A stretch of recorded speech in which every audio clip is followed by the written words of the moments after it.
দেখুন, আপনার পরিস্থিতি যতই খারাপ হোক, সেটা আপনার এখন 25 বছর বয়স হতে পারে, সেটা আপনার 35 বছর বয়স হতে পারে, সেটা আপনার 20 বছর বয়স হতে পারে।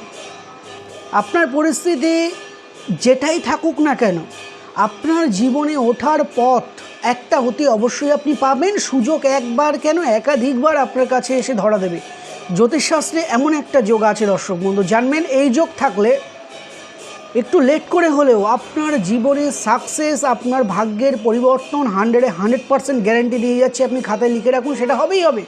সেটা হচ্ছে আপনার জন্মকুণ্ডলীর লগ্নটাকে বিচার করুন। লগ্নটাকে বিচার করে যদি দেখেন যে লগ্ন, চতুর্থ এবং সপ্তম এবং দশম এই চারটে জায়গায় যদি কোনো গ্রহ অবস্থান করে, কি শুভ কি অশুভ দেখার কোনো প্রয়োজন নেই, আপনি দেখুন কোনো গ্রহ অবস্থান করে আছে কি। যদি গ্রহ এই চারটে কোণে অবস্থান করে থাকে, তাহলে আপনি নিশ্চিন্তায় থাকুন, ভগবানের আশীর্বাদ আপনার উপরে পড়বেই পড়বে 100%।